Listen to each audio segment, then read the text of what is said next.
करते करते करते करते करते करते श्रावण का महीना आ जाए और श्रावण के महीने में अगर मान लो भूल से भी शिवरात्रि पड़ जाए, भूलवश भी शिवरात्रि पड़ जाए, और यदि प्रथम पहर के पूजन में पार्वती अगर एक शिव की आराधना करते करते भगवान शंकर के नाम को पुकारती हुई शिव की पूजन कर ले, शिव की पूजन आराधना कर ले, भूलवश भी श्रावण के महीने की शिवरात्रि पर भूलवश भी अगर पूजन कर ले, तो फिर वो पार्वती जो पूर्व का उसका अंदर जो सती के समय का अपमान भरा हुआ था वो सब भूलवश भूल जाएगी और पार्वती शंकर की आराधना में इतनी डूब जाएगी कि शिव उसको दर्शन देने के लिए आ ही। हमसे कई लोग पूछते हैं, महाराज जी आप ये पूजन कराते हो ऑनलाइन, इसमें 21 गेहूं के दाने बता देते हो, कहीं काली मिर्ची बता देते हो, कहीं काली तिल बता देते हो, लाल फूल बता देते हो, ये आप भगवान शंकर की पूजन में ये सब सामग्री बता देते हो, धतूरा बता देते हो, बेलपत्र की इतने नग चढ़ाना है, ये काम करना है। एक एक चीज, एक एक शब्द पुराणों में से कहीं ना कहीं से उस कथा में से लिए गए हैं, उस कथा के अनुसार आपको वर्णित किया जाए। एक धतूरा, उस धतूरे को भी आपको कहा शिवरात्रि के दिन हो। फिर निवेदन करूंगा, जिस जिस घर में बच्चे चिड़चिड़ कर रहे हो, बहुएं चिड़चिड़ कर रही हो, परिवार में कहीं क्लेश बना हुआ है, जब आप 2 अगस्त को शाम को 7 बजे शंकर भगवान का शिवलिंग बनाकर ऑनलाइन बैठो पूजन करने के लिए, आपके नगर के कोई पंडित, कोई ब्राह्मण, कोई गुरुजन आपके साथ बैठे हों, वो पूजन करा रहे हों, और अगर कोई ना मिले तो आप स्वयं टीवी के माध्यम से, मोबाइल के माध्यम से जब ऑनलाइन पूजन कर रहे होगे, उस जगह पर आपकी पूजन की सामग्री में लिखा है एक, जम के बोलो, धतूरा, एक धतूरा लिखा है। इस धतूरे के पीछे के भाग में, क्योंकि ये जो सोमवार से सोमवार तक का सावन आया है, ये 72 वर्ष के बाद आया, आपको कल कथा में कहा था। इसके पीछे के भाग में यदि पीला चंदन लगाकर, अग्र भाग में लाल चंदन लगाकर आप जिस समय पर पूजन करेंगे और धतूरा चढ़ाने का समय आए, उस समय पर जब 72 वर्ष के बाद आया, आपको कल कथा में कहा था। इसके पीछे के भाग में यदि पीला चंदन लगाकर, अग्र भाग में लाल चंदन लगाकर आप जिस समय पर पूजन करेंगे और धतूरा चढ़ाने का समय आए, उस समय पर जब आप समर्पित करेंगे, तो ये भाव से समर्पित करें कि हमारे घर में जो क्लेश है वो समाप्त करें भोलेनाथ, और श्री शिवाय नमस्तुभ्यं बोलकर वो धतूरा भगवान देवादिदेव महादेव को समर्पित करिए। उसका फल फिर हमें बताना कि उसका फायदा मिला कि नहीं मिला। एक धतूरा, एक बेलपत्र का भी फल, एक लोटे जल का भी फल, ये जो सोमवार से सोमवार तक का जो सावन है, इसका एक एक एक एक, एक बूंद जल का भी महत्व शिव महापुराण की कथा करते हैं।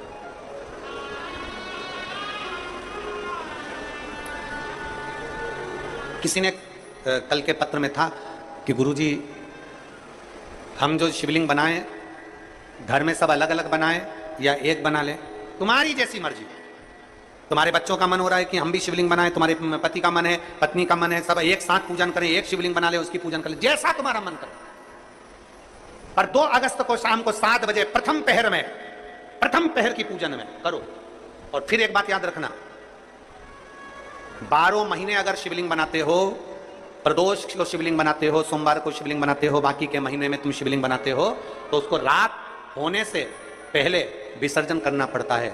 अगर बाकी के समय शिवलिंग बनाते हो तो रात होने से पहले विसर्जन करना पड़ता है। पर जो शिवरात्रि है उसको क्या कहते हैं? शिवरात्रि। मतलब पूजन भी रात्रि को होना है, अनुष्ठान भी रात्रि को होना है, विसर्जन भी रात्रि को होना है, संपूर्ण। अगर 4 पहर की पूजन कर रहे हो तो 4 पहर का विसर्जन होता है। 4 पहर का पूजन होने के बाद फिर सुबह सुबह जब ब्रह्म मुहूर्त हो तब आप जाकर विसर्जन करो। और शिवरात्रि पर आप जब 1 पहर का पूजन कर रहे हो, मतलब शाम को 7 बजे पूजन कर रहे हो, तो शंकर जी का विसर्जन भी रात्रि को ही कर देना। शिवरात्रि है इसलिए। बाकी के समय पर अगर शिवलिंग बनाओगे तो रात होने के पहले विसर्जन करना पड़ता है। पर शिवरात्रि की पूजन कर रहे हो तो रात्रि को भी पूजन कर रात्रि को भी विसर्जन कर सकते हो। शिवरात्रि है इसलिए। अब विसर्जन करने कहां जाओगे? पानी गिर रहा है बहुत तेज, नदी नाले फूल हो रहे हैं, तालाब बावड़ी फूल हो रही है, कहीं नहीं जाना। अपने घर के बाहर एक बाल्टी में, एक तसले में पानी भर कर रखो और घर के बाहर शंकर भगवान को अपने सिर पर लेकर घर के बाहर निकलो, बड़े आनंद के साथ में, ढोल नगाड़े के साथ में, थाली बजाते हुए, घंटी बजाते हुए, हर हर महादेव बोलते हुए, बोल बम बोलते हुए शिव जी का विसर्जन। कहीं मत जाओ, घर के बाहर एक तसले में पानी भर लो, उसमें विसर्जन करो। जब वो पानी मिट्टी गल जाए तब किसी पेड़ में, किसी वृक्ष में उसको डाल दो। कहीं जाने की जरूरत। नदी नाले पानी के समय में फूल जाते हैं, बहुत पानी भरा रहता है, ध्यान रहे पता नहीं, मिट्टी चिकनी होती है, स्मरण। तो घर के बाहर, अपने घर के बाहर उसका विसर्जन। बहुत सारी दौलत नहीं है आपके पास में, इतना धन नहीं है आपके पास में, कोई वस्त्र, कोई आभूषण, कोई सामान नहीं दे सकते ना आप किसी को कुछ भी। शिव महापुराण की कथा कहती है कम से कम चेहरे की प्रसन्नता तो दीजिए, स्माइल तो दीजिए, थोड़ा सा मुस्कुराहट तो दीजिए। ये तो है ना अपने पास में, ये तो अपने पास है ना कि अपन मुस्कुराहट दे सकते हैं, अपन चेहरे की प्रसन्नता दे सकते हैं, अपन अपने चेहरे की स्माइल दे सकते हैं। हाँ, ये जरूर है कि बड़े बड़े जो ऑफिसर होते हैं, बड़े बड़े पत्थर बैठने वाले होते हैं, वो इतना मुस्कुराते नहीं है। क्योंकि वो इसलिए नहीं मुस्कुराते क्योंकि अगर मुस्कुरा दिए तो फिर ये काम उनको करना पड़ेगा, इसलिए वो भले अपनी जगह पर सहज है।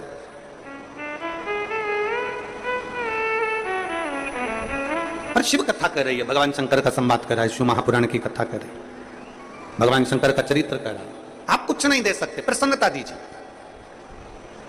हम तो यहां तक कहते हैं कि दुनिया के लोग अन्न दान कर रहे हैं, वस्त्र दान कर रहे हैं, कन्या दान कर रहे हैं, मुद्रा दान कर रहे हैं, स्वर्ण दान कर रहे हैं, कोई वस्त्र दान कर रहा है। हम आपसे निवेदन करेंगे, आपके पास में कुछ नहीं है तो भगवान शंकर का नाम श्री शिवाय नमस्तुभ्यम का दान भी करना प्रारंभ करिए। ये मंत्र का दान करिए, ये स्तुति का दान करिए, पंचाक्षर मंत्र दीजिए नमः शिवाय, षडाक्षर मंत्र दीजिए ओम नमः शिवाय।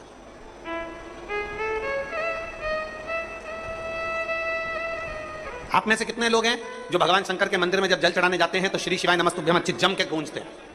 कहते हो जम के? 4 लोगों तक तुम्हारी आवाज पहुंचे, शंकर को जल चढ़ाओ। और जल चढ़ाते चढ़ाते जिस मंदिर के प्रांगण में जितने बैठे हो, बाहर नंदी बैठा है, मां जगतजननी बैठी है, गणेश जी बैठे हैं, षडानंद कार्तिकेय बैठे हैं, और शास्त्र कहता है शंकर भगवान का जहां जल चढ़ता है उसके सामने से जो जल निकलता है उस स्थान पर 33 कोटि देवता बैठते हैं। हम एक अकेले शिव जी को नहीं बोलते, हम जितने देवता यहां पर विराजमान हैं, जब हम जम के बोलते हैं श्री शिवाय नमस्तुभ्यम, उन सभी को नमन हो जाए, उन सभी को। कितनी भी बड़ी बीमारी हो, कितना बड़ा भी रोग है, कैंसर जैसी बीमारी से जूझ रहे हो, किडनी लीवर तक अगर खराब हो गया है तो शंकर का गुणगान करिए। 1 लोटा जल शिव जी पे चढ़ाकर उसका आचमन करना। एक पत्र है देखिए में आ जाते हैं, और शिवलिंग की आकृति में आने के बाद फिर हम भगवान शंकर का गुणगान करते हैं कि शिव इन सब का कल्याण करने वाले, ओ गढ़दानी तू सदा कृपा करने वाले, करुणा करने वाले, कृपा करना, करुणा करना। श्री शिवाय नमस्तुभ्यम।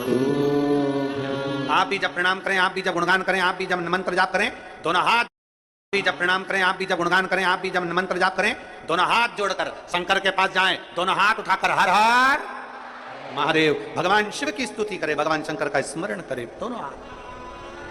कितना सुंदर कहा है। कई माताएं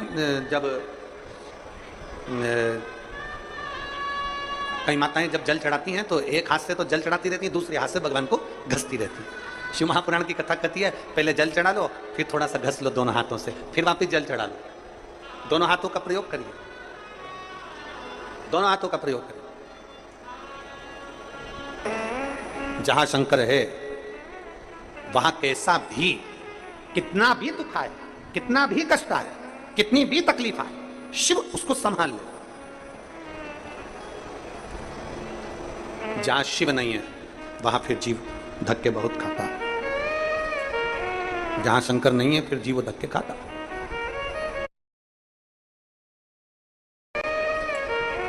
जहां शंकर नहीं है फिर जीव धक्के खाता।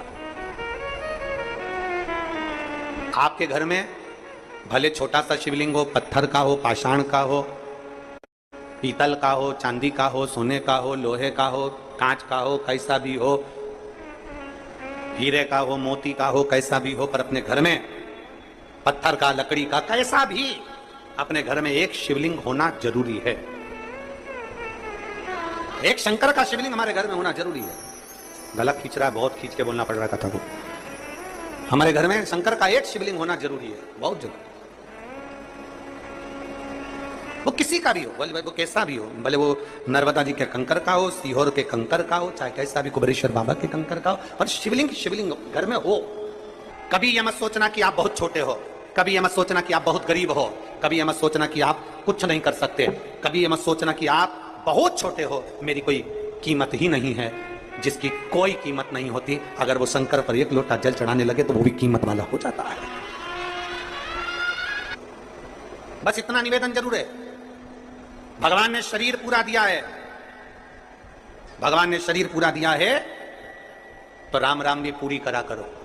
शरीर पूरा दिया है तो भजन भी पूरा किया करो। शरीर पूरा दिया है तो भक्ति भी पूरी किया करो। आदि भक्ति हमारे सनातन धर्म की पहचान नहीं है। आदि भक्ति हमारे सनातन धर्म की पहचान नहीं है। आधा राम राम हमारी सनातन धर्म की पहचान नहीं है। शरीर पूरा दिया, हाथ पूरे दिए, तो राम राम भी दोनों हाथ जोड़कर करना चाहिए। ये सनातन धर्म का नियम है, ये सनातन धर्म की पहचान है। एक हाथ से राम राम करना, एक हाथ से राम बोलना, या एक हाथ का प्रयोग भगवान की भक्ति में करना श्रेष्ठता नहीं है। एक हाथ का प्रयोग दूसरे धर्म में होता है, एक हाथ का प्रयोग दूसरे धर्म में होता है। हमारे सनातन धर्म में एक हाथ का प्रयोग नहीं होता, हमारे सनातन धर्म में 2 हाथ का प्रयोग होता है। राम राम साहब, प्रणाम करें एक हाथ से नहीं, हाथ जोड़कर करें। ये भारतीय सभ्यता, संस्कृति और मेरे भारत की निशानी है। एक हाथ से प्रणाम नहीं। तो वो धतूरा देखा है आप लोगों ने? जम के बोलो जरा, देखा है सबने? धतूरा, धतूरे में पीछे जो डंडी होती है वो थोड़ी सी मुड़ी होती है, हल्की सी मुड़ी होगी डंडी, हल्की सी मुड़ी हुई डंडी। जो प्रसंग आप और हम श्रवण कर रहे हैं वही प्रसंग यहां चल रहा है। ये धतूरा जैसे देखिए, अब ये धतूरा, धतूरे की जो डंडी है, ये डंडी एकदम सीधी नहीं रहती है। डंडी हमेशा, कोई भी धतूरा होगा, धतूरे की डंडी थोड़ी सी मुड़ी हुई होगी, थोड़ी सी मुड़ी रहती है। प्रत्येक धतूरे की डंडी मुड़ी रहती है। अब आप अपने बच्चों को समझा रहे हो, इसका क्रोध कम नहीं हो रहा, मैंने समझा दिया, ज्ञान दे दिया, पिताजी ने समझाया, दादा समझाए, दादी समझाई, अपने घर के संस्कार अच्छे हैं, अपने घर में कोई गुस्सा करने वाला नहीं है, अपने घर में सब प्रेम करने वाले हैं, सब आदर करने वाले हैं, सब सत्कार करने वाले हैं। उसके बाद भी अगर बच्चे क्रोध में डूबे हुए हैं तो ये इनके इस जन्म का नहीं है, ये उस जन्म का। जैसे माता पार्वती जी, पार्वती जी छोटी सी अवस्था धारण करती है, 5 वर्ष की अवस्था में माता पार्वती जी आती हैं। हर थोड़े दिन में माता पार्वती जी को क्रोध आ जाता है, इतना तेज क्रोध आता है माता पार्वती, जो सामान हाथ में आया वो फेंक दे। इतना क्रोध मां का। मां ना जगतजननी हो, मां दुर्गा हो, भवानी हो, अष्टभुजा धात्री हो, पर मां जब एक बड़ी हो जाओ तब क्रोध करो तो चल जा, पर छोटी सी अवस्था में क्रोध आओ, एक चिंता का विषय पड़ गया। हिमालय राज की रातों की नींद उड़ गई, मां मेनावती की रातों की नींद उड़ गई। हमारी बेटी पार्वती को हुआ क्या है, थोड़े दिन अच्छी रहती है, 2-4 दिन अच्छी रहती है, 2-4 दिन में क्रोध कर जाती है। इतना क्रोध करती है कि वस्तु फेंक देती है। इतना क्रोध मां पार्वती का, बड़ा चिंता का विषय पड़ गया। बड़ा आज हिमालय राज का मन बड़ा दुखी था। हिमालय राज जी मन दुखी था तो हिमालय राज आज अपने नगर से बाहर निकल गए। बाहर निकले, थोड़ा सा मन को थोड़ा सा संभालने के लिए बाहर निकले, मन को संभाल। बड़े दुखी थे हिमालय राज, आज बड़े दुखी चल दिए, मन दुखी था। कई बार बच्चों का चिड़चिड़पन देखकर, कई बार बच्चों की हालत देखकर, बच्चों का क्रोध देखकर, माँ की तो आदत हो जाती है। माँ तो रोज घर में रहती है, 24 घंटे रहती है, तो माता को तो मालूम है कि बच्चे की स्थिति क्या है, बच्चा क्या कर रहा है, बच्चे की स्थिति क्या है, बच्चा क्यों चिड़चिड़ कर रहा है, माँ को मालूम है। पर पिता ऑफिस जाने वाला, पिता नौकरी करने वाला, पिता दुकान पर रहने वाला, संडे के दिन घर पर रहा, मंडे के दिन घर पर रहा, छुट्टी वाले दिन घर पर रहा, जिस दिन वो घर पर रहता है और बच्चों की ऐसी हालत देखता है, चिड़चिड़पन देखता है, गुस्सा देखता है, क्रोध देखता है, तो पिता को क्रोध आ जाता है। पिता का मन दुखता है, पिता का हृदय दुखता है, पिता का दिल रोता है कि मेरे घर में मेरी पत्नी अच्छी है, हमारे संस्कार अच्छे हैं, मेरे माता पिता अच्छे हैं, मेरे भाई बंधु अच्छे हैं, फिर ये बच्चों में ये गुण कहां से आ रहा है? स्कूल अच्छा है, टीचर अच्छे हैं, फिर बच्चों में ये चिड़चिड़पन कहां से आ रहा है? ये गुस्सा कहां से, ये कहां से आया? आज हिमालय राज के नैनों में जल भर गया। मेरी बेटी पार्वती, और मेरी बेटी पार्वती जी की ये दशा, मेरी बेटी पार्वती की ये दशा, नैनों में जल भर गया। हिमालय राज बाहर निकल गया, आज भवन से बाहर निकले हिमालय।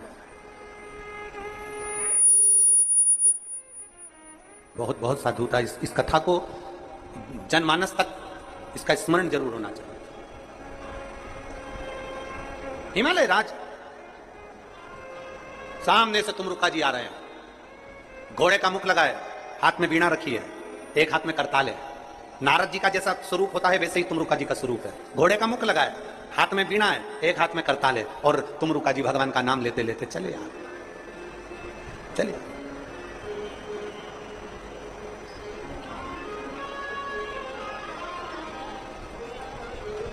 हिमालय राज ने जो तुमरुका जी को देखा, तुमरुका जी को देखते ही हिमालय राज ने तुरंत उसी समय, उसी पल, उसी घड़ी दुनिया के किसी व्यक्ति में ताकत नहीं है आपको झुका दे।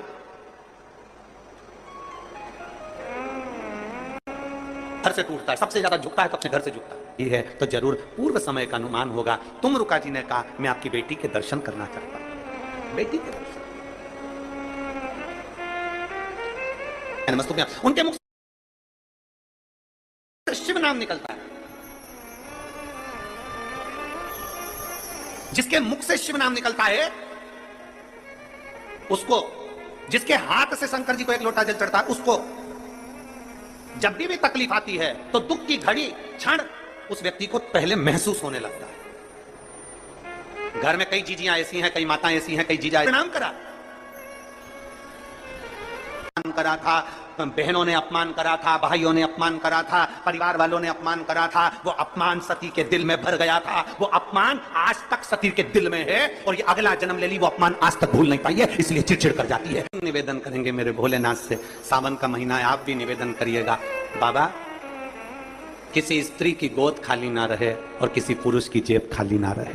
बस इतनी कहता, स्त्री की गोद खाली रहती है तो उसको बहुत सुनना पड़ता है, और जिस पुरुष की जेब खाली रहती है ना, पत्नी कहती है बच्चों के लिए कुछ लेकर आओ, रिश्तेदार आ रहे हैं कुछ लेकर आओ, उसकी जेब खाली रहती है ना, तो उससे पूछो सारी दुनिया में ठोकर खाना पड़ती है उस व्यक्ति को, सारी करवा लो, वहां ये करवा लो, जाओ वो डॉक्टर अच्छे हैं वहां जाओ, वो अच्छे हैं वहां जाओ, सारी दुनिया में धक्के खाते खाते जब आखिरी में परास्त हो जाती है तब दुनिया के लोग कोसना चालू करते हैं, ये तो है ही। बाबा किसी स्त्री की गोद खाली ना रहे, और मेरे बाबा ने दिया। एक एक कथा में, अगर आप ये सारे पत्र हम नहीं पढ़ पाते, एक एक कथा में से आप इन पत्रों को यहीं छोड़कर जाते हैं, उन पत्रों में से अगर आप पत्र निकालेंगे तो आप देखेंगे किसी को मेरे बाबा ने खाली नहीं छोड़ा। स्त्री को संतान 24 25 25 30 30 साल बाद भी दिया।